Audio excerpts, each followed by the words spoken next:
in.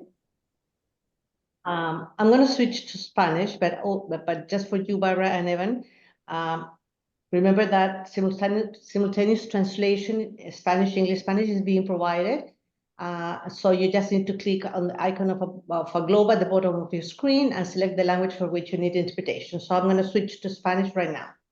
Les recuerdo que este evento cuenta con traducción simultánea español-inglés, inglés-español, para la que solo tienen que elegir el idioma para el que quieren traducción en la imagen de globo en la parte inferior de sus pantallas.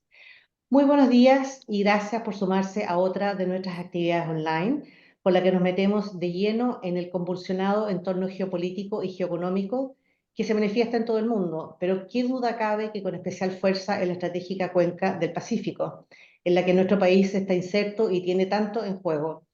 Vivimos tiempos que evidencian muchos de los rasgos de un sistema internacional en plena transformación que avanza hacia un esquema de multipolaridad,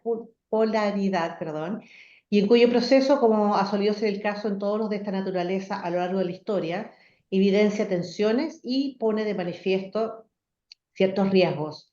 Prepararnos para hacerlo frente de forma estratégica supone desafíos de gran calado, y tanto para el mundo público como privado. Y con esta actividad queremos contribuir mediante análisis y proyección de primer nivel a este necesario esfuerzo. En este contexto, el retorno a la Casa Blanca del presidente Donald Trump y el despliegue de su agenda signada por el America First y el Make America Great Again en prácticamente todos los ámbitos de la acción política y económica posibles, introduce muchos y complejos elementos a las consideraciones estratégicas de la política exterior de nuestro país y muchos otros en América Latina.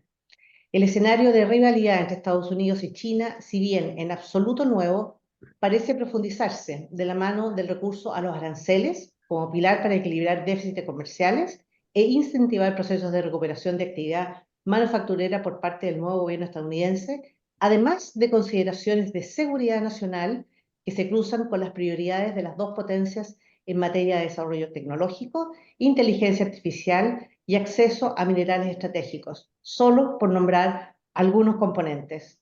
Este escenario, claro, va más allá de la relación entre las dos principales economías del mundo, que ya de por sí tiene repercusiones globales inmediatas y profundas y se manifiesta de forma evidente en las dinámicas de comercio e inversión, tal como las hemos conocido durante varias décadas y de las que tanto se ha favorecido nuestro país. Lo que parece estar en juego en esta nueva era que también encarna el regreso al poder del señor Donald Trump es algo acaso más trascendental: la vigencia y razón de ser de lo que durante tantas generaciones hemos conocido como un orden mundial basado en reglas. Y es que es evidente que en un mundo sin reglas o con reglas, pero sin mayores compromisos e incentivos por ceñirse a ellas por parte de los actores más poderosos, es un mundo más peligroso e incierto para todos, sobre todo para países pequeños o medianos y altamente conectados como el nuestro. Cómo desenvolvernos en este tablero estará al centro de nuestro diálogo de esta mañana, para el que hemos invitado a un panel de lujo que procedo a presentar. Parto por el señor Heraldo Muñoz, quien es exministro de Relaciones Exteriores de Chile, cargo que ocupó entre el 2014 y 2018 durante el mandato de la expresidenta Michelle Bachelet. Durante su vasta trayectoria internacional, fue subsecretario general de las Naciones Unidas y administrador auxiliar y director regional para América Latina y el Caribe del Programa de la ONU para el Desarrollo, conocido como PNUD. El señor Muñoz se ha desempeñado como embajador y representante permanente de Chile ante las Naciones Unidas, periodo durante el cual encabezó la Comisión de Conciliación de la Paz. Fue facilitador de las consultas sobre la reforma del Consejo de Seguridad y presidente del mismo. También ha sido ministro secretario general del Gobierno y subsecretario de Relaciones Exteriores en el gabinete del expresidente Ricardo Lagos, así como embajador y representante permanente de Chile ante la Organización de los Estados Americanos, entre muchas otras posiciones de muy alta responsabilidad internacionales y nacionales. Luego tenemos a Bárbara Kochwar, quien es profesora de Estudios y Economía Latinoamericanos en la Universidad de Georgetown, donde ha impartido cursos sobre economía política y comercio e integración en las Américas desde 1998. Su carrera incluye puestos de alto nivel en corporaciones Fortune 500, organizaciones globales y centros de estudios líderes. Ha tenido cargos de liderazgo para la cartera del Banco Mundial sobre acuerdos internacionales de inversión, estudios sobre comercio, integración, tendencias de mercados emergentes y equilibrio de género corporativo en el Instituto Peterson de Economía Internacional. También ha encabezado la sección de información sobre comercio exterior de la OEA en apoyo de las negociaciones del Área de Libre Comercio de las Américas. Ha asesorado gobiernos y organizaciones de todo el mundo, incluidas colaboraciones con el Banco Interamericano de Desarrollo, la misma OEA, Naciones Unidas, el Banco Mundial y la Organización Mundial del Comercio. También integra la Junta Directiva del Centro sobre Comercio y Desarrollo Inclusivo de Georgetown, la Universidad de las Indias Occidentales y el Centro Sridhar Rampal de Política Comercial Internacional. Y paso finalmente a presentar a Evan Medeiros, quien es profesor en estudios sobre Asia en la Escuela de Servicio Exterior de la Universidad de Georgetown. Ha publicado varios libros y artículos sobre asuntos de seguridad en Asia Oriental, las relaciones entre Estados Unidos y China y las políticas de seguridad nacional y exterior de China. Regularmente brinda asesoramiento a corporaciones globales y comentarios a los medios de comunicación internacionales. En el 2023 publicó el volumen Cold Rivals, The New Era of U.S.-China Strategic Competition con la Georgetown University Press. La trayectoria de Evan es una combinación única de experiencia regional y gubernamental. Se desempeñó durante 6 años en el Consejo de Seguridad Nacional como director para China, Taiwán y Mongolia, y luego como asistente especial del presidente y director senior para Asia. En este último puesto fue el principal asesor del expresidente Barack Obama en Asia-Pacífico y fue responsable de coordinar la política estadounidense hacia Asia-Pacífico en las áreas de diplomacia, política de defensa, política económica e inteligencia. Antes de unirse al Consejo de Seguridad, trabajó durante 7 años como politólogo senior en la corporación RAND y entre el 2007 y 2008 trabajó también en el Departamento del Tesoro. Le voy a ceder entonces ahora la palabra al primero de nuestros invitados, que será Evan, quien se enfocará en la relación Estados Unidos-China. Le va a seguir Bárbara, quien se centrará en el impacto en América Latina, y Heraldo Muñoz se concentrará en los desafíos para Chile. Y desde ya los invito a que hagan sus preguntas o comentarios en cualquier momento de la actividad, para lo que pueden utilizar la función de preguntas y respuestas que está en la parte de abajo de sus pantallas. Habiendo hecho esta presentación, le doy la palabra entonces a Evan y muchas gracias de nuevo por haber aceptado nuestra invitación. Muchas gracias. Okay, good morning, everybody. Loretto, thank you for the very kind introduction, and it's a pleasure to be on this panel with such distinguished colleagues. I always welcome the opportunity to work with the Fundación Chilena del Pacífico, so thank you for having me today. I'm going to address 3 issues. The first issue is the U.S.-China relationship. So whether Trump is president, or Biden is president, or Harris is president, the U.S.-China relationship is in a qualitatively different phase than it was 10 years and certainly 20 years ago. Most people refer to it as strategic competition. People debate about what strategic competition means, but the reality is whether you're on the right or the left in the United States, there is now a domestic political consensus that China represents a long-term strategic challenge to a variety of American interests and those of American allies and partners. The strategic competition is largely defined by competition on national security issues, on economic issues, on technology issues, and even ideas about how international affairs and domestic politics should be structured. So this is very much a broad spectrum strategic competition between the United States and China. This came about for a variety of reasons, and I wrote a whole book on this. Now is not the time to describe how we arrived at this moment of strategic competition, but it's safe to say that a lot of it has to do with the fact that as Xi Jinping came to power in 2013, he began to mobilize Chinese resources and articulate a vision for the future of China that diverged more than it converged with American interests and values globally. So we're in a very different phase of the US-China strategic competition that has nothing to do with Trump per se. It would exist, this era in the US-China relationship would persist regardless of who is president. And the question is really, how is this strategic competition going to evolve? Will it evolve to a point where both sides find a framework for managing it?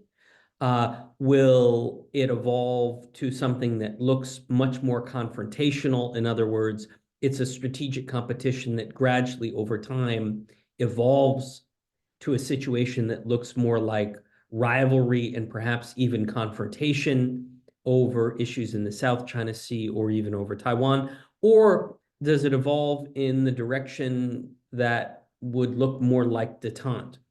Both sides agree to expand economic interactions. Both sides find ways to bound their defense and security competition. They open up dialogues of communication, and the US and China begin to work together again on global public goods, climate change, global economic stability, public health, outer space, etc. So nobody really knows how the strategic competition is going to evolve. And one of the points that I like to remind my students of at Georgetown is that the Cold War had many different phases. The 50s were very different than the 60s, were very different than the 70s. And so the US-China relationship is very likely to have different phases. And those phases will be influenced by the choices that both Washington and Beijing make about a series of very critical issues, but also the domestic political circumstances in each country. I can't underscore more how important the domestic political circumstances are in each country. The growth trajectories and the domestic politics to influencing how the US-China relationship will evolve. And that's especially true in the United States right now, which leads me to the biggest change in the American domestic political circumstance, which is the election of Donald Trump. So what is Trump's China policy? Well, right now, Trump's China policy is a little bit unclear because there are at least 3 or 4 different schools of thought about how to manage the US-China relationship. First, and most importantly, you have President Trump himself, who is decidedly not a hawk on China, right? He's not a hardliner on either national security or economic security issues. He during the campaign said lots of very nice things about Xi Jinping. He's a great man. I respect him. I want to work with him. Very early on, he invited Xi Jinping to his inauguration in January. Xi Jinping did not attend. And Trump has talked about visiting China within his first 100 days. And that prospect is still out there. There's still a possibility that Trump would go to Beijing for a visit. So you have sort of Trump's views of Xi Jinping. Probably the most important component of that is that he feels as if the trade deficit, the massive trade deficit between the United States and China, is somehow an indicator of inequality, that the Chinese are cheating. And so he wants to reduce the size of the trade deficit. Of course, the question is, how is he going to do that? He tried in his first term by negotiating what was called the Phase 1 trade deal, which was basically, in essence, a very simple deal. The deal was this, that Washington said we are going to stop imposing tariffs on Chinese imports, and in exchange, the Chinese will buy more American energy, more American technology, and American agriculture.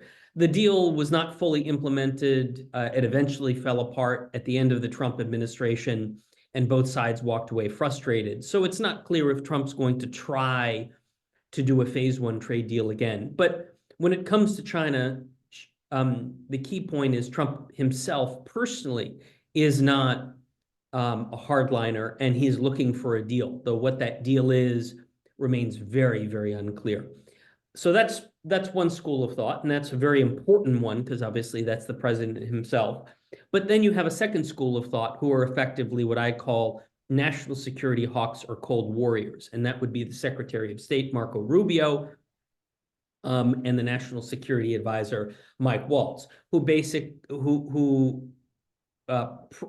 prior to the Trump administration talked in very tough terms about China. They called China an existential threat to the United States. They're very focused on long-term strategic competition, focused on security issues. They've talked about building up the American Navy in the Pacific. They've talked about giving more weapons to Taiwan. So these are sort of classic national security hawks.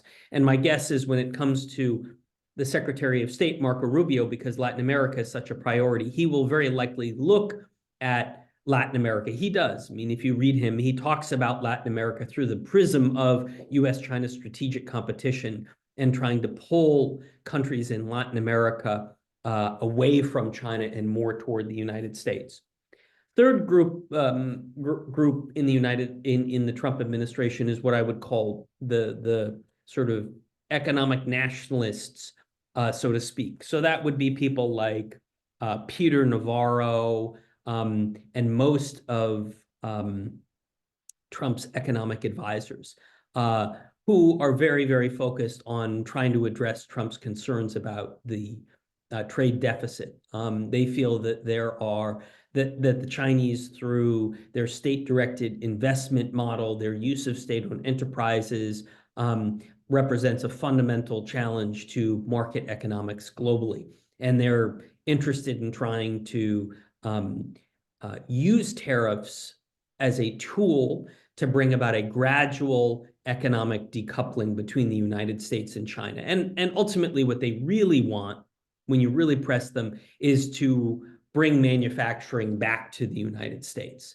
So those are the economic nationalists that think that we've outsourced too much to China, and if you just impose high enough tariffs, that you can reindustrialize the United States. Now, I would say a fourth school of thought would be sort of Wall Street. And in that, you could probably include the Treasury Secretary Bessent. You could include the chairman of the National Economic Council, Hassett, who have much more conventional views about the US-China economic relationship. And they're less focused on decoupling and much more focused on de-risking. In other words, identifying key areas of the economy where the US is overly reliant on China and changing those, but not fundamentally rebuilding the US-China economic relationship. And the last school of thought in the Trump camp is business leaders. So that would be Elon Musk at Tesla, Tim Cook at Apple, Steve Schwarzman at Blackstone. These are people that are very close to Trump personally,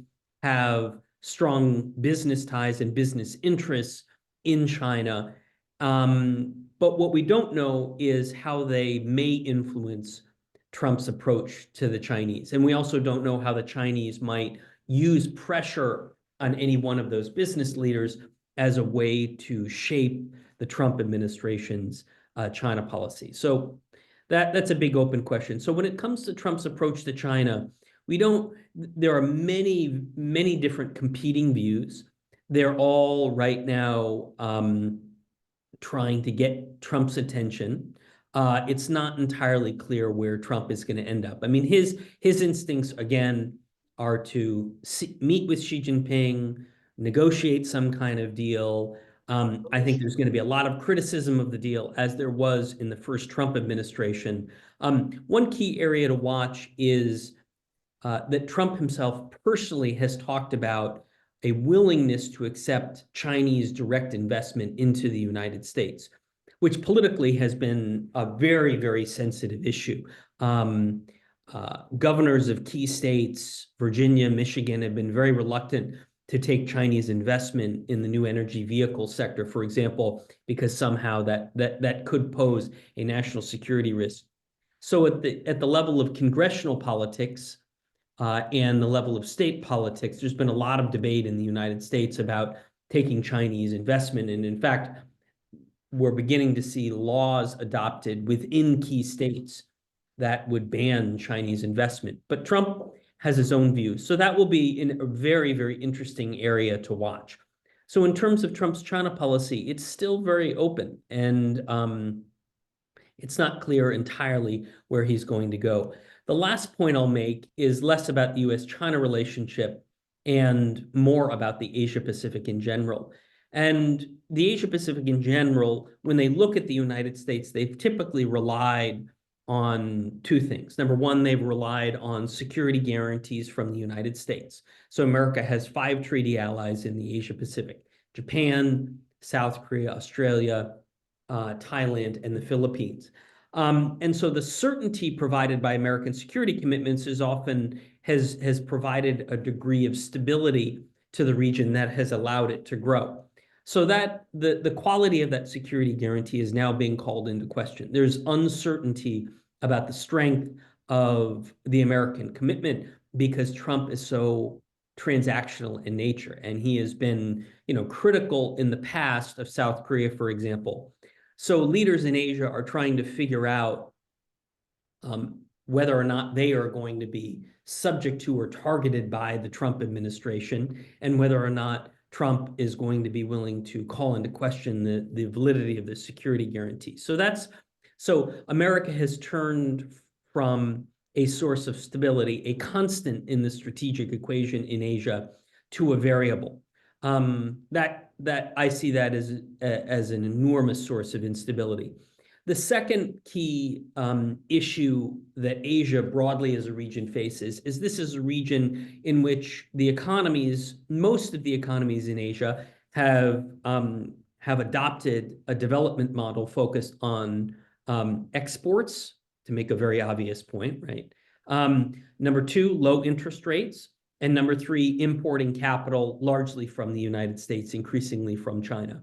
All of those 3 are now being called into question because it's going to be very difficult to be export-oriented when the largest economy in the world, one of the biggest importers, and often what Asian leaders call the importer of last resort, the United States, has become very protectionist.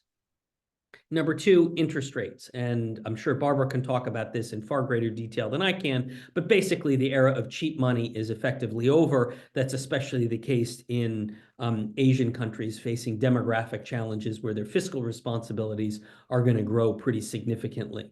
So, and then you have the whole question of whether or not America is going to continue to export capital and invest abroad, which many Asian leaders seem to call into question. Now, of course, the Chinese are very happy to fill in the gap, but of course, the Chinese economy itself is facing a series of cyclical short-term challenges as its property sector contracts, and the Chinese try and find new drivers of growth, and China faces these massive long-term structural economic challenges.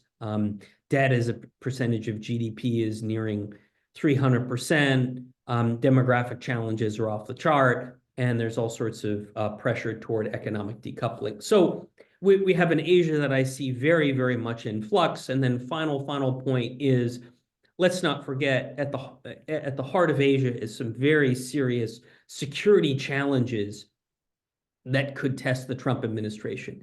You have the question of the security of Taiwan, and Trump himself has been very critical of Taiwan, which has made the Taiwanese leadership very nervous whether or not the United States is really prepared to continue to sell it weapons and deter Chinese aggression. You have the Korean Peninsula, which remains a very tense and very sensitive place. I mean, I worked on the Korean Peninsula a lot when I was at the White House, and it's one of those reasons which is easy to forget, especially when you're in Latin America. It's very easy to forget the Korean Peninsula, but it can go from 0 to 100 in a very, very short period of time. And you have a very mercurial leader in Kim Jong-un, who is now very closely aligned with Putin. He's contributed something between 10 and 15,000 troops to fight in Ukraine. So it's a very, I could imagine a situation where Kim Jong-un, at Putin's request, starts to generate some instability. And then, of course, South Korea is in the middle of a political crisis. And then you have, thirdly, you have territorial disputes ongoing between the Americans, the Chinese, and Southeast Asian countries in the South China Sea, which themselves are a constant source of tension. So I see this moment as a moment defined by an exceptional degree of uncertainty, multiple sources of volatility, both economic volatility and national security volatility. The final point I'll end on, though, is in this sort of new world, what I like to call the post-Cold War world, is a world in which middle powers, especially middle powers in the global South, have a unique role to play. I think that they actually have agency in this more multipolar world, more agency than ever before. People talk about the rise of geopolitical swing states, Brazil and India and Turkey and Saudi Arabia, middle powers. And I believe Chile is one of those, if Chile decides it wants to position itself. The reality is any country like Chile that has massive reserves of critical resources, copper and lithium, the two minerals at the heart of two of the most important global trends, which is digitalization and clean energy. Chile has the opportunity to play a role as one of these geopolitical swing states as a middle power, but it has to decide it wants to do that and figure out how to affect it. So I think the world we're entering into is a very complicated, a very uncertain, very volatile world, but in that volatility, I see opportunity. And the question, I think, for Chile is, how is Chile going to position itself in this new world? Thank you. Thank you very much, Ivan, for this very interesting broad panorama analysis of what's going on, both between China and the United States, and also in what's going on also in Asia, and the possibilities of middle size states like Chile, the swing states. That's very interesting, and we are looking forward to hear what Barbara has to say, and Heraldo as well, on what role can play Chile. But definitely it's very, very interesting for us to understand what is going on now within the states in what has to do with international relations, and as it's very interesting to learn all these three levels of people who are influencing or trying to influence Donald Trump.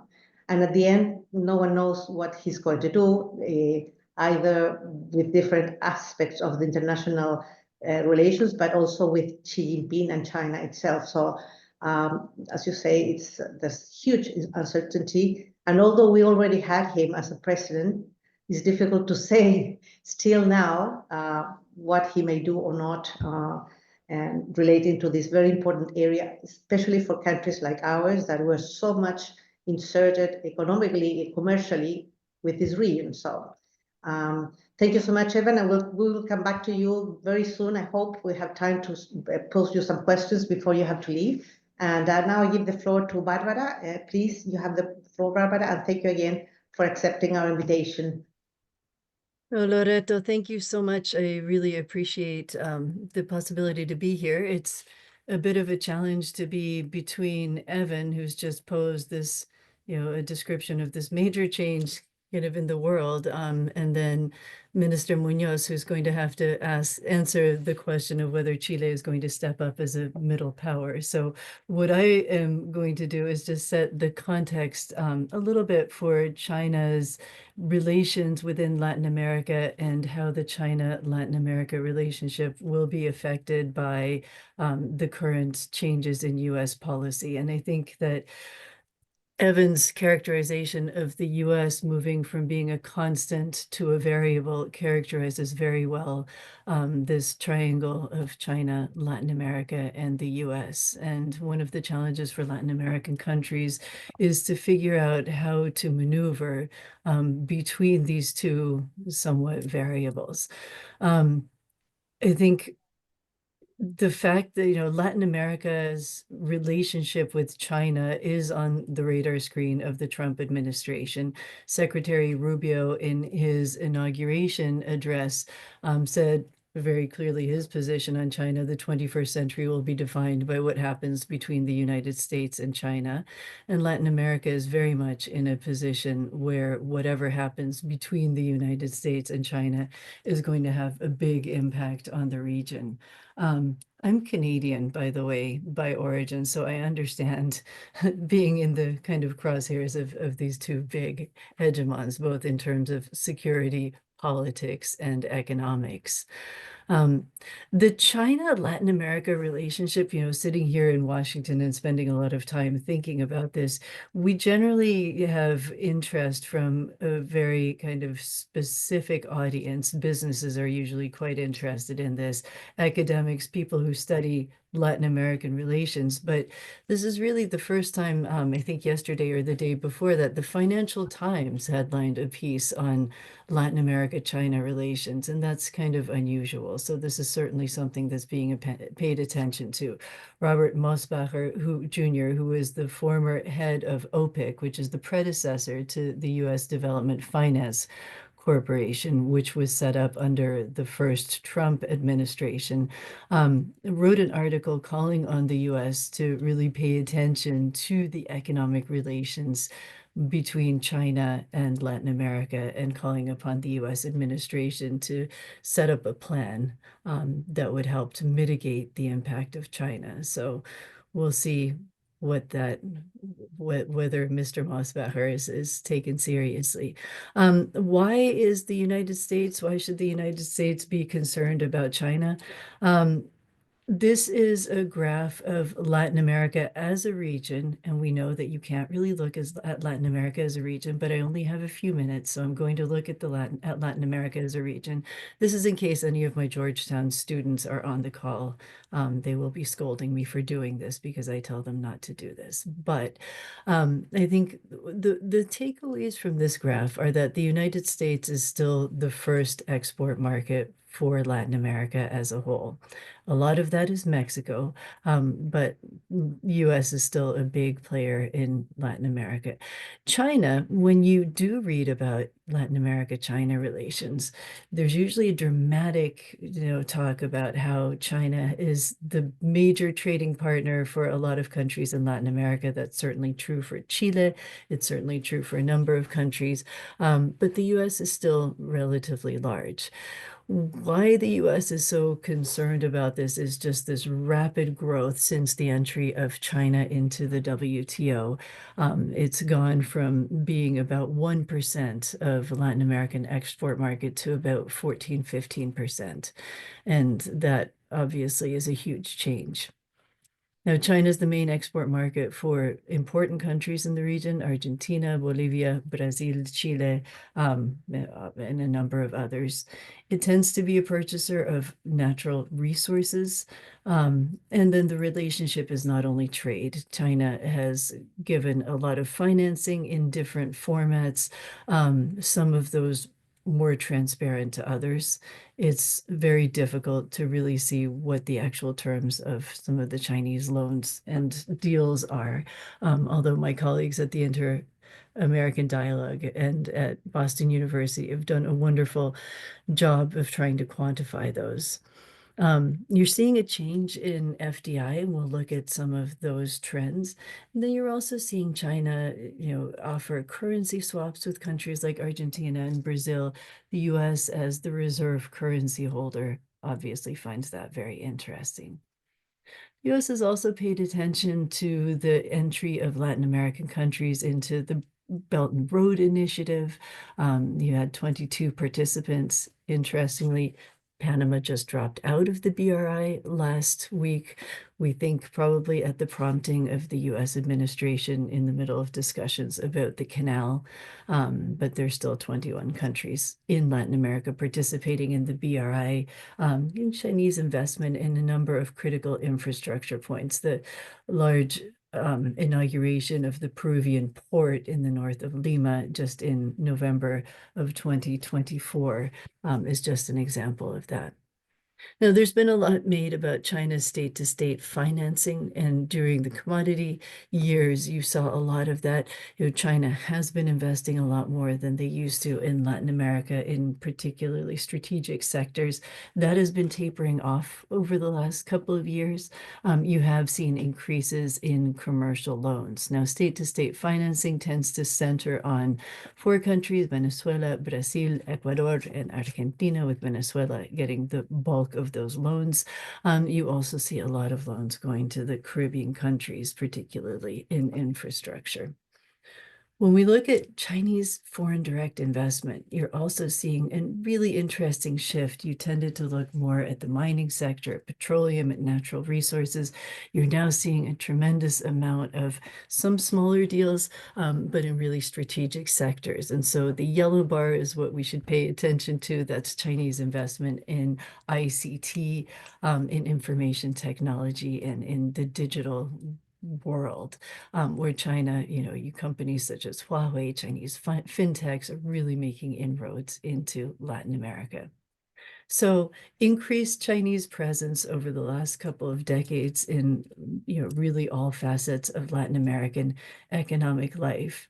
And that kind of sets up the stage for both competition between the United States and Latin America. And you've seen a lot of discussion about the United States being more absent in Latin America than China. China has the BRI. China had vaccine diplomacy.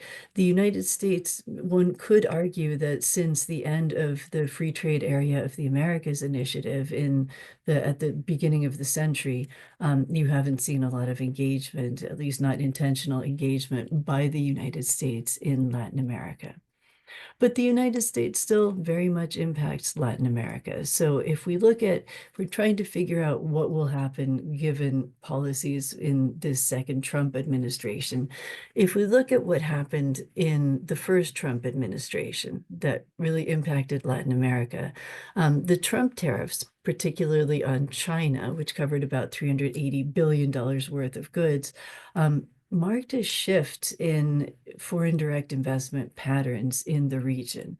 You saw a pretty big dynamic of nearshoring to Mexico. Mexico arguably gained from this. You saw a diversification of supply chains, so you can see some opportunities for countries, particularly Mexico, Central America. It would be interesting to see how South America could get more of that. But you're also seeing investment in technology and automation, companies that are digitizing, that are replacing labor with automatic processes. So these are all things that weigh on Latin American economies. Luz Maria de la Mora, and last year did a paper in which she showed how companies in Latin America can take advantage of the US-China tariff wars. Out of every crisis, you should look for opportunities. And so the question is, what type of opportunities will there be for Latin America in a Trump 2 administration? Now, we're already seeing a number of policies. We're early days, so we don't know how much this will stick. But Latin America has already been a big protagonist in Trump's trade policies. So Colombia was the first country that was targeted with tariffs unexpectedly for non-economic reasons, as a punishment for non-economic actions. The tariffs were not implemented. Colombia and the United States came to an agreement. But this certainly gives a signal to Latin America that things that you thought were clear, perhaps are not as clear. We saw the United States threaten tariffs on Canada and Mexico, 25% tariffs. If those tariffs, which had a stay of execution of a month, but if they are implemented, that has tremendous implications for the North American supply chain, which could have implications on other Latin American economies as well.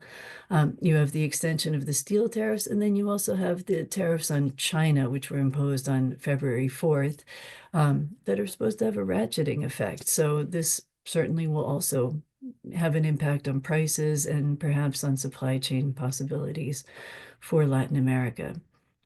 Latin America has been subject to some non-economic measures.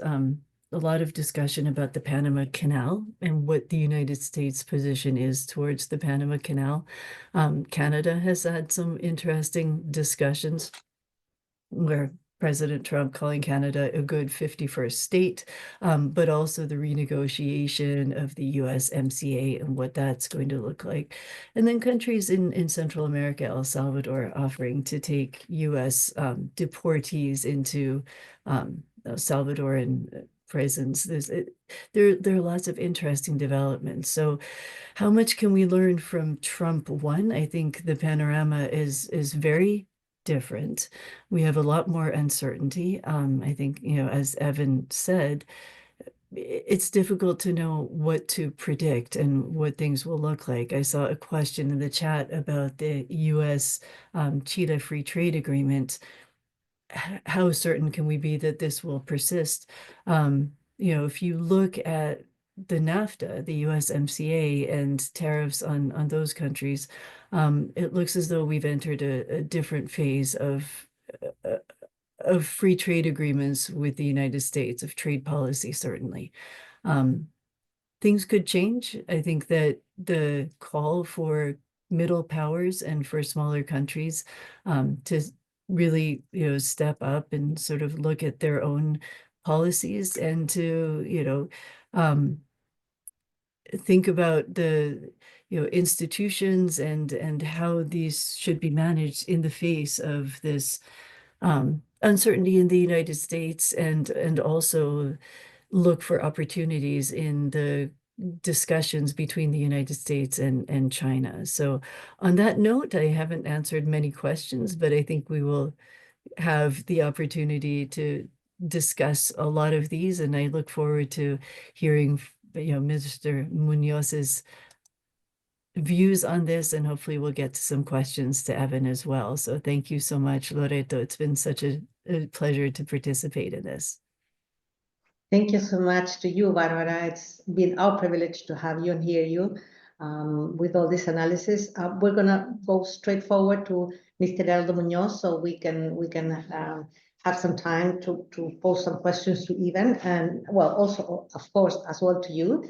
And we will come back to some of your points that you raised, Barbara, afterwards. So thank you very much for your presentation. And also, just for the audience, this presentation is going to be able in our website, and also we're going to send it to all of those who registered for the webinar. So, Heraldo, muy buenos días y muchas gracias de nuevo por estar con nosotros hoy día. Le dejo la palabra. Muchas gracias, Loreto, y gracias a los colegas en el panel. Bueno, parto con algunas expresiones básicas respecto al escenario político mundial que estamos viviendo, marcado por la nueva presidencia de Donald Trump, que por cierto coincide con tendencias de más largo aliento que se agregan a este cambio muy sustantivo en el escenario internacional que ha provocado la nueva presidencia de Estados Unidos. Trump ha abandonado el denominado soft power, el poder blando, ¿no? Es decir, la búsqueda de amigos, los medios culturales, la cooptación de las ideas y del liderazgo, por el hard power o el poder desnudo, basado esencialmente en el uso unilateral de los aranceles, incluso para materias ajenas al comercio, como la inmigración o el tráfico de fentanilo y otras drogas. Y en ese sentido, yo creo que estamos viendo una situación donde Trump juega con el brinkmanship, ¿ah? Forzando acuerdos bajo la amenaza de la imposición unilateral de aranceles. E incluso ahora con el último anuncio de los aranceles recíprocos, yo creo que habrá muchos más actores expuestos de los que ya conocemos. Por ejemplo, la Unión Europea, India, Japón. Porque Trump además no discrimina entre aliados y adversarios en términos de la aplicación de este instrumento de los aranceles como un pilar de la política exterior. Y yo creo que si se llega a implementar esto de los aranceles recíprocos, lo que vamos a ver es que, bueno, habrá un clavo más en el ataúd de la Organización Mundial de Comercio. Y eso ciertamente no le conviene a un país como Chile, que necesita reglas, que necesita respeto a las normas y al derecho internacional. Bueno, y paralelamente ya hemos escuchado incluso antes, particularmente de Bárbara, que bueno, Trump ha escalado la broma de que Canadá, economía miembro de APEC y del Tratado de América del Norte, debiera ser el estado número 51 de Estados Unidos. A propósito, hay precedentes históricos de intentos de anexión de Canadá por parte de Estados Unidos, incluso en la guerra de 1812, pero bueno, ese es otro tema. Ahora, ¿qué importancia tiene todo esto, agregándose lo que ya sabemos, que pretende anexar el territorio autónomo de Groenlandia, perteneciente a Dinamarca? ¿Qué es lo que significa todo esto para Chile y América Latina? Y en esto quizás voy a repetir algunas cosas que dijo Bárbara respecto a América Latina. Bueno, yo creo que hay que partir con una expresión de Donald Trump, que dijo, Estados Unidos no necesita América Latina. América Latina nos necesita mucho más a nosotros de lo que nosotros necesitamos a la región. Y ese es una suerte de fundamento. Y a partir de eso, bueno, su política, y me voy a referir en unos minutos a eso, su relación con la religión se ha tornado particularmente compleja. Trump ha declarado que México está dirigido por los carteles de la droga y instruyó, como sabemos, esto casi gracioso, pero al final se traslada a la realidad, que el Golfo de México en adelante sea conocido como el Golfo de América, y Google ya cambió en sus aplicaciones de mapas el nombre del Golfo de México por el Golfo de América, y eso derivó en respuesta por parte de la presidenta Sheinbaum. Pero creo que no es una cuestión en la cual le voy a dar más detalles. Creo que una cosa un poquito más seria es la amenaza de Trump de retomar el canal de Panamá, alegando que las tarifas que se cobran a los buques estadounidenses son ridículas y una completa estafa. Y la evidencia demuestra que Panamá ha mantenido un canal seguro y eficiente y que las tarifas que se cobran son sobre la base de los principios de igualdad y no discriminación, ¿no? Y que dependen del tamaño del barco, de la embarcación o el volumen de carga.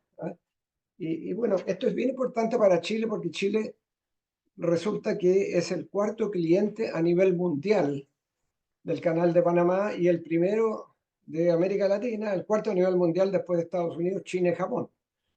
Entonces, aquí hay una cuestión compleja y lo que está detrás es la insistencia de Donald Trump de que el canal está siendo operado por China, por la presencia de una empresa de Hong Kong en dos puertos cercanos al canal, y por eso que ha declarado Trump que Estados Unidos le habría entregado la vía interoceánica a Panamá y no a China, y que los panameños están abusando de este regalo. Y China entonces es la clave de lo que está detrás de la inesperada prioridad de la administración Trump sobre el canal. Ahora, respecto a la política, como decía antes, de Trump hacia América Latina, a mi juicio parecen reducirse a tres prioridades. Primero, frenar y revertir la migración irregular. Segundo, detener el tráfico de drogas y principalmente fentanilo. Y tercero, revertir la influencia económica y política de China en la región. Y esto último se asemeja a una suerte de doctrina Monroe del siglo XXI. En el siglo XIX y principios del siglo XX era mantener a las potencias europeas fuera de América Latina. Ahora se trata entonces de alguna manera de mantener fuera a China de la región. Y por cierto, creo que hay algunas señales complejas respecto a estas tres prioridades. Colombia es un ejemplo de ello. Como se sabe, Trump ordenó sanciones contra Colombia después de que el presidente Petro rechazara 2 vuelos de migrantes deportados en aviones militares, argumentando que habían sido tratados con falta de dignidad. Amenazó Trump con imposición de aranceles del 25% que se elevarían a 50% en una semana si no se recibían esos aviones deportados. Al final, la historia la conocemos. Petro, que había amenazado con retaliar, terminó aceptando los aviones y la señal no pudo ser más clara. Es decir, cualquier país que obstruya las políticas de Washington será penalizado con medidas severas, no solo comerciales, sino que también administrativas, como la suspensión de las visas para los funcionarios gubernamentales, incluso de funcionarios de organismos internacionales, ¿no?, pertenecientes al país en cuestión. Interesante lo que está pasando con El Salvador, porque Trump negoció un acuerdo con el gobierno de Nayib Bukele para deportar migrantes de terceros países, con lo cual El Salvador se tornaría una suerte de safe third country, ¿no?, para acoger a migrantes indocumentados no salvadoreños. Esto es bastante interesante lo que está sucediendo.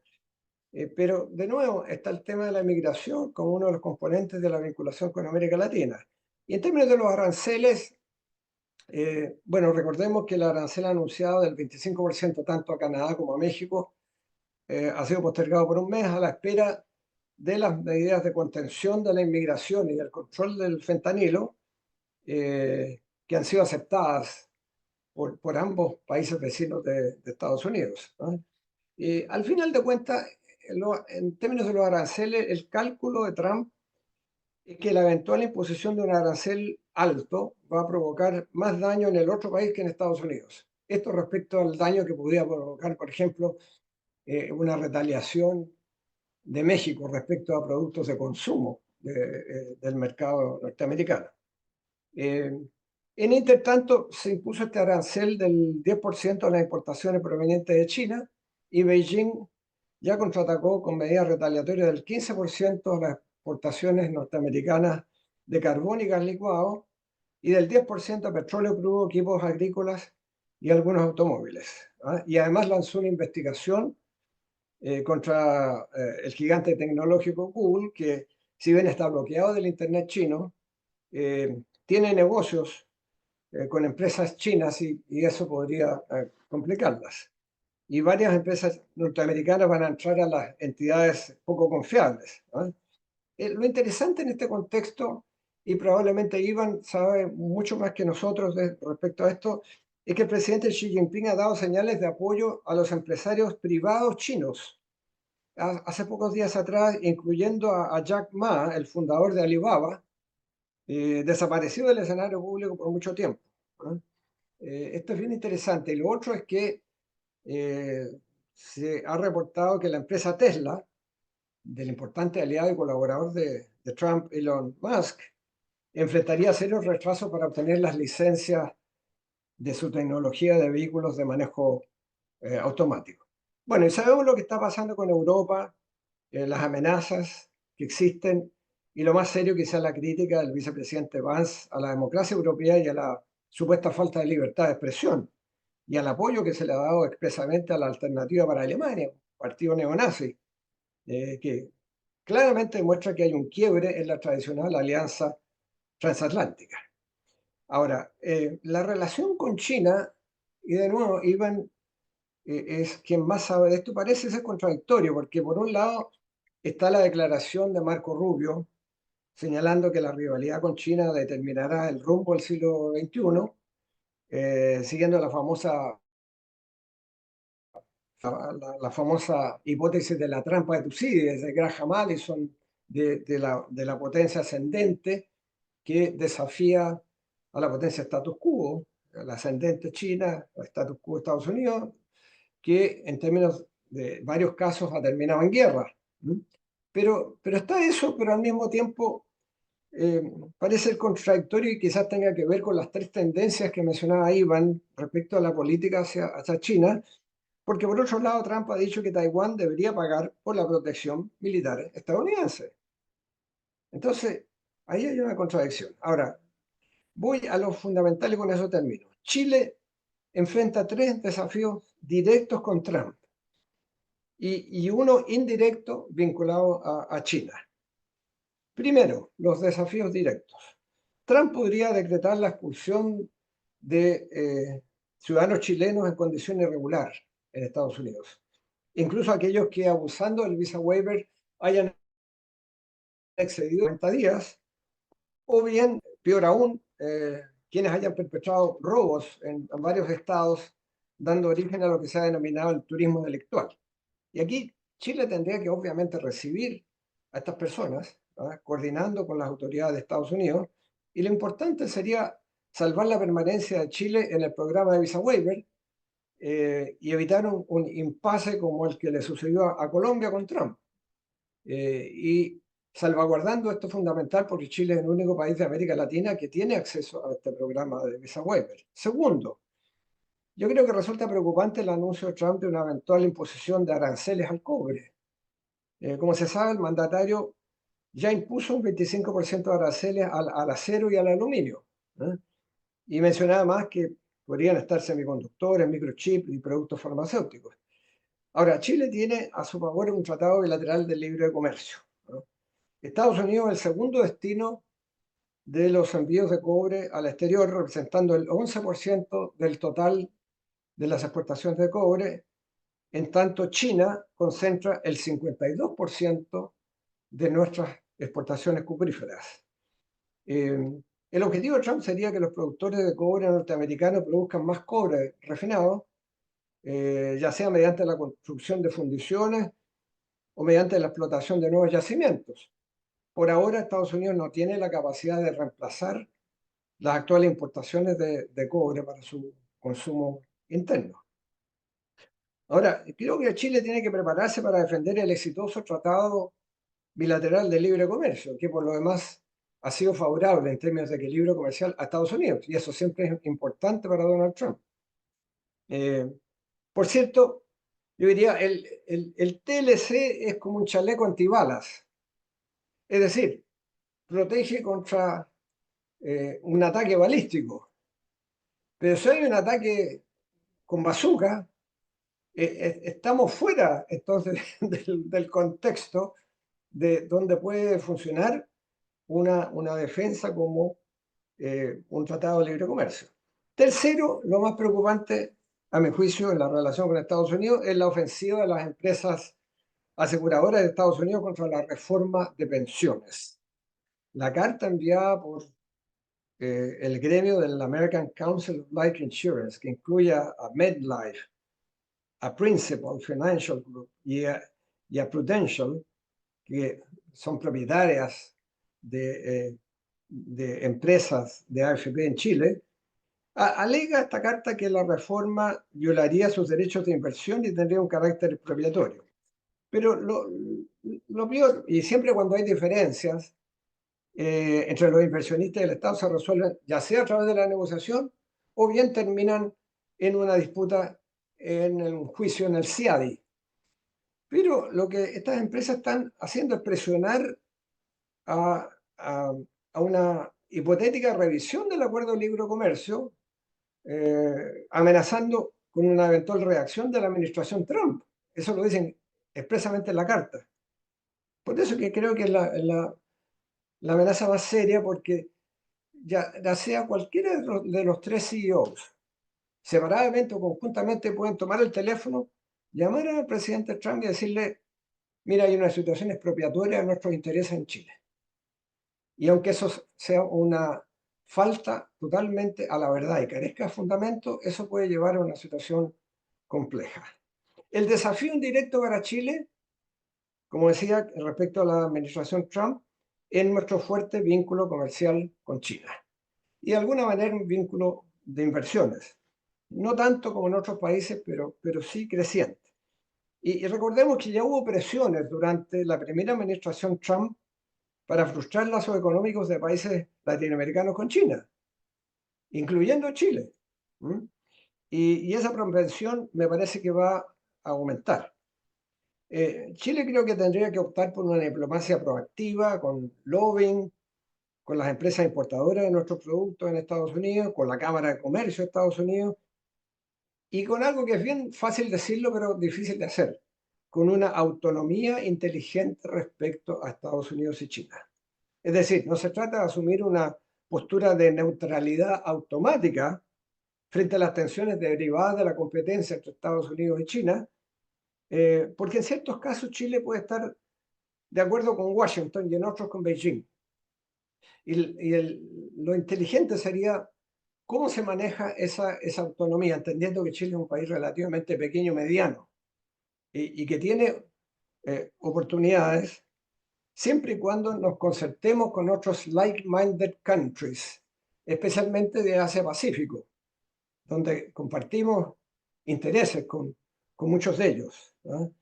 Entonces, en suma, la relación de Chile con China y los países de Asia-Pacífico ahora van a estar mediadas por la relación entre Chile y Estados Unidos.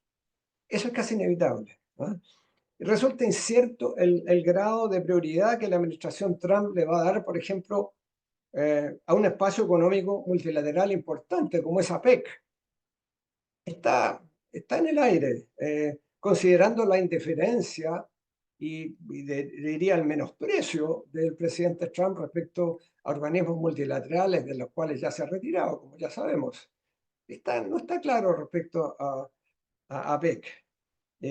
Bueno, y ahí China podría llenar un eventual vacío dejado por Estados Unidos. Entonces, termino, yo creo que Chile tiene que seguir su camino de apertura, de colaboración con muchos países de la región Asia-Pacífico, con muchos países like-minded para enfrentar este escenario global adverso, estimulando el respeto a las normas del derecho internacional y mínimos comunes para la cooperación internacional.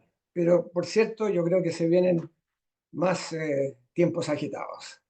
Gracias, Loreto. Muchísimas gracias, Geraldo. Muy interesante lo que nos ha planteado y nos ha puesto un cuadro súper claro de cuáles son lo que está sucediendo, cuáles son nuestras posibilidades, eh, nuestros desafíos, como dijo usted, desafíos más directos y otros más indirectos. Es preocupante lo que menciona sobre el tema de las aseguradoras y cómo eso podría llevar a una eventual revisión del TLC con Estados Unidos. Eso sí que sería algo tremendamente delicado porque, como bien sabemos, los que hemos trabajado en el mundo internacional, abrir un tratado tiene un riesgo enorme para cualquier país o países, ¿no? Porque volver a acordar cosas que se acordaron en un contexto pasado, en la realidad de hoy es abrir una caja de Pandora. Entonces sería eso, me parece que de lo que usted ha señalado, me parece que una de las cosas más delicadas que podríamos tener. Me da la impresión, no sé qué opina usted, si estoy siendo correcta con eso, porque la verdad que eso no se ha mencionado mucho y de verdad que me parece uno de los aspectos más preocupantes, porque efectivamente las aseguradoras son tremendamente poderosas y en el contexto de lo que mencionó Evan, de estos grupos de influencia que tiene Trump alrededor, efectivamente esta gente puede acceder fácilmente al presidente y abrir un proceso que está cerrado, que a nosotros nos ha servido muchísimo para poder desarrollar nuestro comercio exitosamente con Estados Unidos. No sé si puede profundizar un poco más en eso. Heraldo, sería súper interesante porque me parece tremendamente delicado. De acuerdo. Bueno, efectivamente, como digo, creo que es de los desafíos directos que enfrenta Chile respecto a la nueva administración de Donald Trump, es el más peligroso, a mi juicio, y el más carente de fundamentos.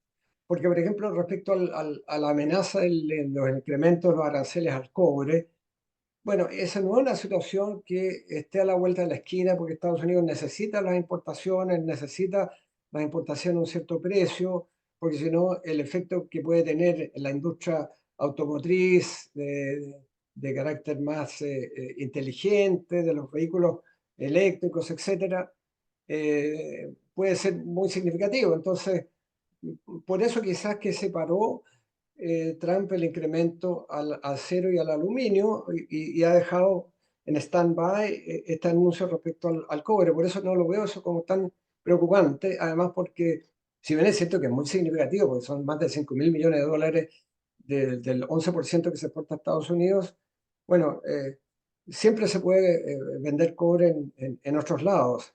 Pero ya ese anuncio, ojo, significó una caída del cobre en los mercados de metales, pero parece ser ese no un peligro tan inminente.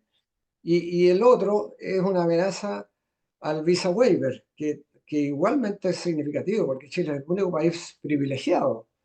Pero entonces lo último, a mi juicio, es lo más significativo, porque es una carta muy explícita donde amenaza la eventual revisión de los acuerdos de libre comercio, incluyendo el acuerdo con Chile.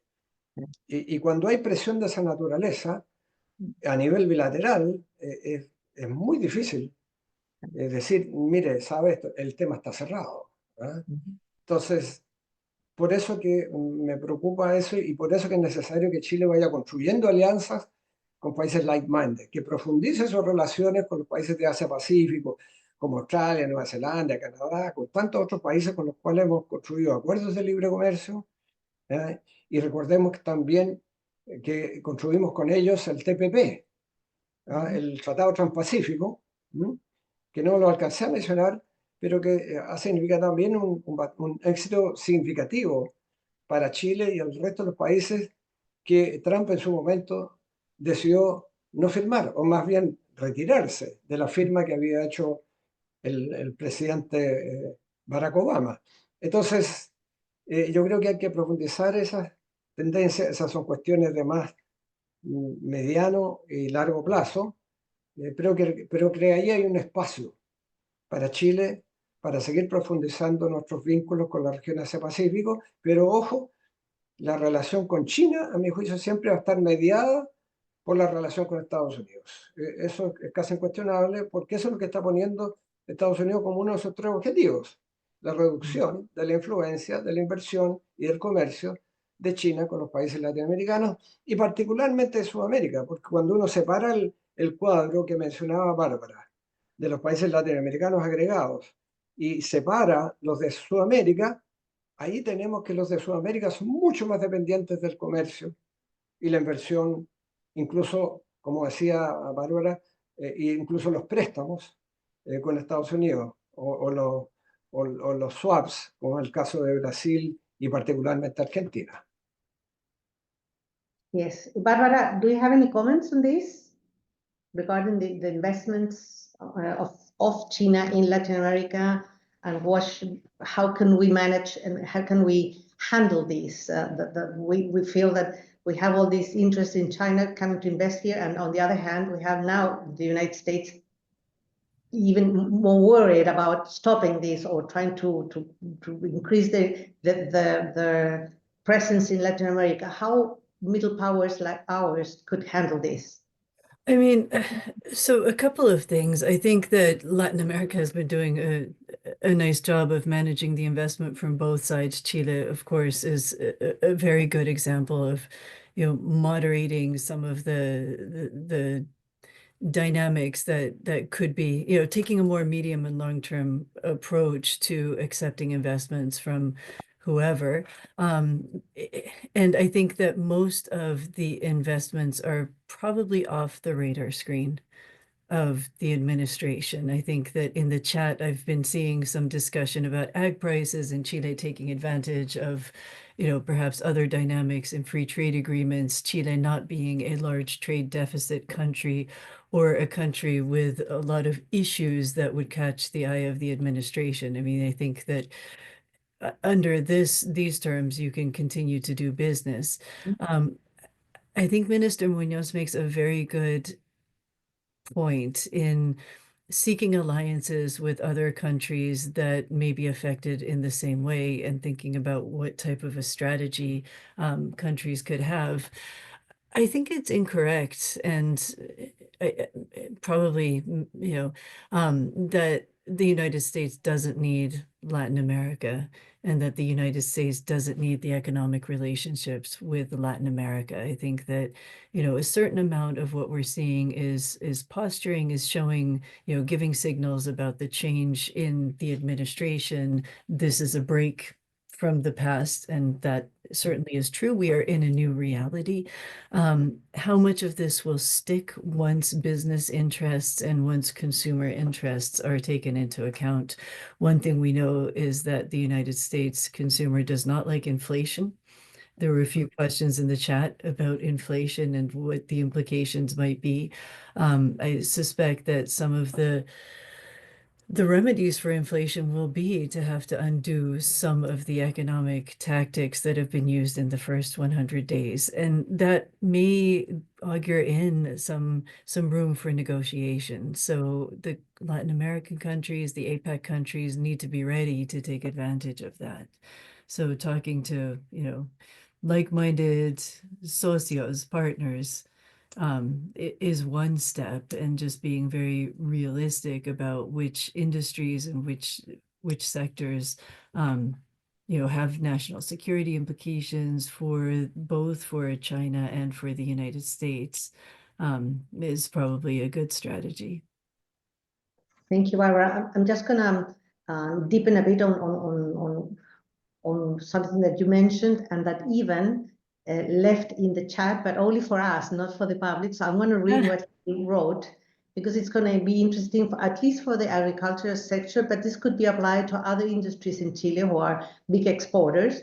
And it says exactly what you said. Chile doesn't have a trade surplus with the US, so it is not vulnerable to Trump's tariffs, because we're not a threat, no? Well, more or less. We're not like other countries that he would like to, at least we still, we don't have a surplus, but that could change. But at the moment, we're in a safe place, I would say. We're not in the focus of Trump's attention. And he says then, I think the real opportunity for Chile on agricultural exports to the US is via the US tariffs on Vietnam. Trump will impose big tariffs on Vietnam because it has a huge trade surplus with the US. So Chile should gain market share at Vietnam's expense when Trump imposes tariffs on Vietnam's exports to the US. This could be in the areas of fruit and seafood exports. If I am a Chilean fruit exporter to the US, I would explore the possibility of taking market share from Vietnam, assuming there is overlap in product type, of course. Possible the same in frozen seafood exports. I just wanted to read that question, that answer that left even, that could be interesting for some of the followers that we have now in the audience that are worried about what would happen with the agriculture exports. Then regarding, because you just mentioned, Barbara, that LATAM is not out of the sight of the United States right now. It seems like this administration has changed it a little bit. And one thing that drove our attention was that the whole Department of State is led by Latin American, how to say? Latin Americanists. Yeah, Latin Americans. Yes. People descendants from Latin America. That a sign of that he really wants to pay more attention, because the main issue for the states supposedly abroad should be China, no? But nevertheless, there's no one in the Department of State, at least in the leading positions, that is an expert in China. So that was kind of said, well, is this something that means something, or is just well, Mr. Rubio definitely will be able to manage and is an expert? I don't know. What do you think about that? So I'm not sure that will help. I think that Mr. Rubio is in his position more because of his background in Congress, and also perhaps more because of Florida than because of Latin America. Now, it's difficult sometimes to separate the two, but I think that domestic, political maps are probably more important to Mr. Rubio. Now, that said, Mr. Rubio in the past has shown understanding of an interest in Latin America. We also have, as the State Department, person in charge of the Americas, Mauricio Claver, who was during Trump 1, the head of the Inter-American Development Bank, who has been thinking a lot and has invested quite a bit through his fund in Latin America. So he's certainly interested in Latin America. I mean, that's his job.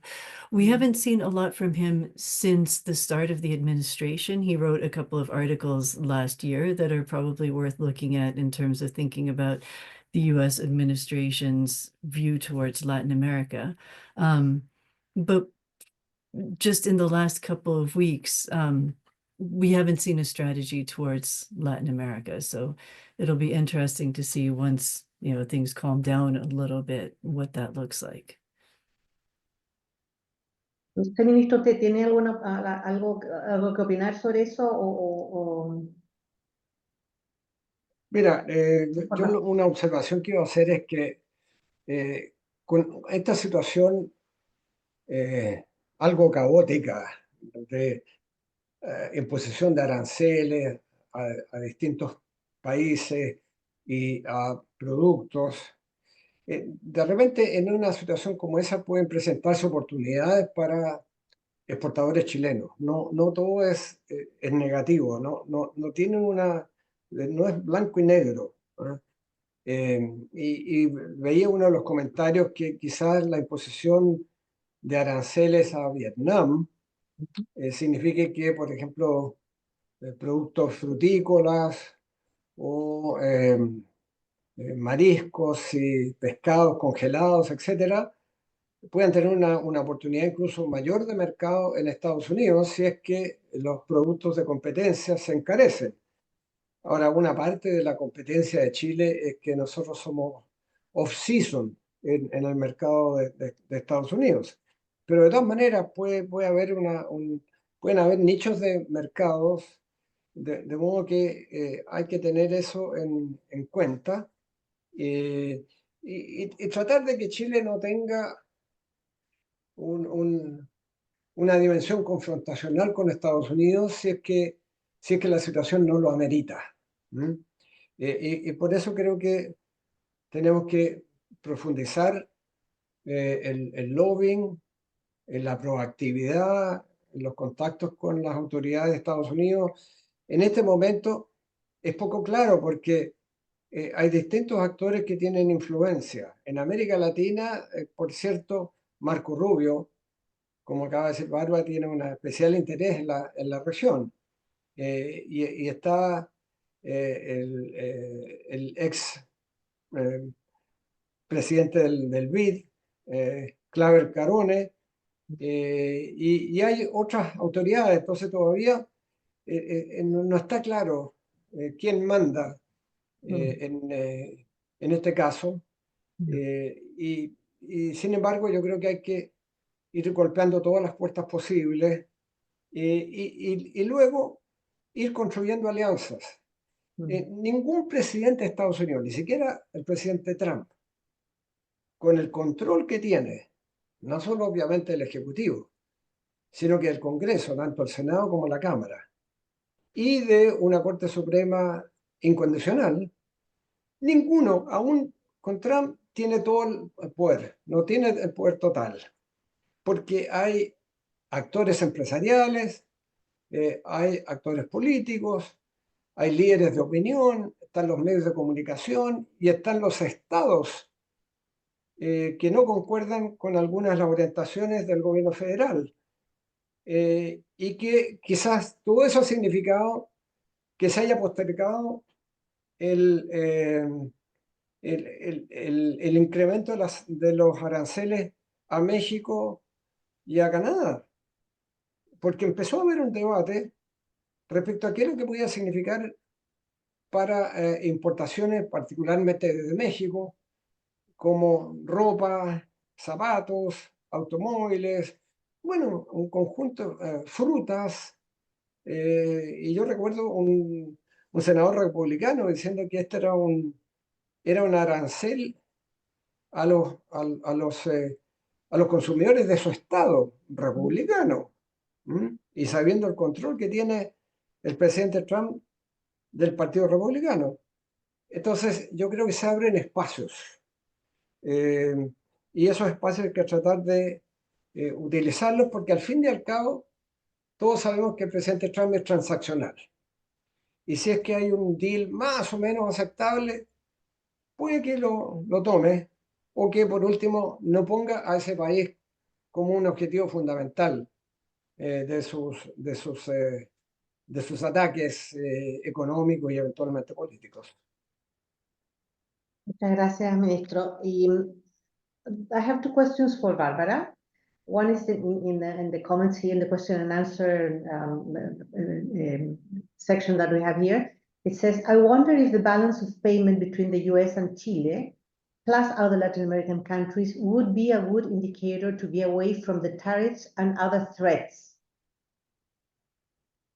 So, one of the motivators of trade actions has certainly been the trade deficit. And I think your questioner is being a little bit more sophisticated than some of the interpretation that we've seen, in terms of the targets, because they're really looking at goods.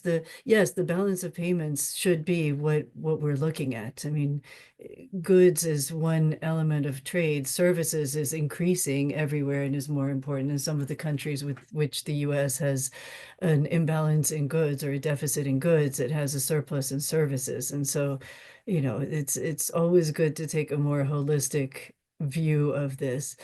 I think in terms of the current state of discussion of tariffs, Chile is also in a very good position because you have a free trade agreement with the United States, so you're not in the crosshairs of the Reciprocal Tariffs Act. Plus, you have a very low MFN tariff anyway. You don't depend on tariffs, and so it's not going to hurt you if you have to lower tariffs in order to avoid retaliation. So, I mean, Chile's tariff strategy has served us very well anyway. In this case, I don't see sectors in which Chile is in the crosshairs, except maybe what, Minister Munoz was mentioning in terms of the potential renegotiation of the issues raised by industries, and those are very specific. And another question that I have is, what's your take on the recent moves by Secretary Rubio, of whom we were talking just a second ago, to push Panama out of the Belt and Road? How do you read that event relative to the overall China-US rivalry to gain and consolidate hard and soft power in LAC? So I don't have all the information about what those discussions were and how directly. So, Panama is a sovereign country that makes its own decisions. And Panama took a calculation. It does seem that the coincidence between the rhetoric regarding the Panama Canal and, the removal from the BRI are very closely related. So, if that's the case, I mean, perhaps there's a greater benefit for Panama not participating. You wouldn't want to see the power in the region being a bully and forcing countries to make moves that are not in their best interest. I think for the United States, renegotiating tariff rates with the Panama Canal does not need to lead to the takeover of the Panama Canal. And I think probably what needs to be kept in mind is that it's better for everybody. It's better for the United States if Latin America does well, if all of the region does well. I think that's been a basis for the understanding of inter-American relations for decades. And I hope that we get back to focusing on that and thinking about how, US Latin America relations can help everybody do better and see increased growth rather than fragmentation in the hemisphere. Thank you very much, Bárbara. Y una pregunta para usted, ministro, en relación a a este tema al cual se refirió usted sobre qué rol puede cumplir la PEC en el futuro, esta falta de apoyo la comunidad, a los sistemas internacionales o a los organismos internacionales, las señales que ha dado Trump. ¿Qué futuro espera en ese contexto para la OMC? Que a la luz de todos estos temas que se están dando, de abrir, no sé, conflictos internacionales en términos de comercio, la OMC debería jugar un rol, podría jugar un rol tremendamente relevante, y sin embargo están tan mal pie justamente por Estados Unidos. ¿Cómo ve esto ahora en un entorno dominado por el poder duro, como lo mencionó Evan, hard power, o usted lo mencionó, me parece, ya no es un soft Ah, power? bueno, mira, antes de responder tu pregunta, una breve observación respecto a Panamá y todo el tema del canal de Panamá. El gobierno de Panamá, all other things being equal, habría sido uno de los países más cercanos a la administración Trump porque es un presidente de orientación conservadora. Y sin embargo, todo el tema del canal de Panamá ha significado que el gobierno haya sido puesto contra la pared, ¿no? Y en vez de ser un aliado, se ha transformado entonces ahora, no sé si en un adversario, pero sí en un gobierno que está a la defensiva, salvaguardando la soberanía y los tratados Torrijos-Carter, ¿no? Pero bueno, esa es una observación de pasada. Respecto a la PEC y la OMC, yo soy muy negativo sobre el aporte que en estos momentos está en condiciones de hacer la Organización Mundial de Comercio, por la postura de Estados Unidos, pero además porque la OMC, para ser justo, venía deteriorándose de antes, ¿no? Entonces, por eso que digo que, de alguna manera, estos aranceles recíprocos que ha anunciado Trump a todos los países que cobran aranceles más altos que los que Estados Unidos tiene, va a significar como un clavo más en el ataúd de la OMC. Ujú. Si eso se traslada a la PEC, sería muy lamentable porque la APEC, como una organización de economías de la región de Asia-Pacífico, creo que tiene un papel muy significativo en empujar justamente el libre comercio. Y además tiene esta instancia empresarial que también es muy significativa, ¿no? Al mismo tiempo que el diálogo directo entre los jefes de Estado y de gobierno. Entonces, pero esa es una interrogante. Si la situación de organismos internacionales a los cuales el gobierno del presidente Trump les tiene indiferencia o menosprecio, como los que ya se ha retirado, como la Organización Mundial de la Salud, como el Acuerdo de París sobre cambio climático y cuantos más, donde está disminuyendo financiamiento o quizás disminuirá a futuro, no lo sabemos. Si eso va a incluir una instancia tan importante para las economías de la cuenca del Pacífico como es la APEC, es una de las interrogantes que tenemos, ¿verdad? Y yo diría que para un país como Chile es muy importante, y para los países que en el marco de la PEC hemos estado empujando acuerdos de libre comercio y una liberalización del comercio de la región Asia-Pacífico, sería lamentable que también ese espacio sufriese un efecto adverso. Por eso digo, hay que ir a los otros instrumentos que tenemos. El TPP-11, sin Estados Unidos, sin Trump, se logró porque Chile tomó la iniciativa de convocar en Valparaíso, en Viña, a los otros 10 países, a los ministros de Comercio y a los ministros de Relaciones Exteriores. Nos arriesgamos a convocarlos y vinieron todos. Y ahí empezamos lo que en un momento se decía que era imposible.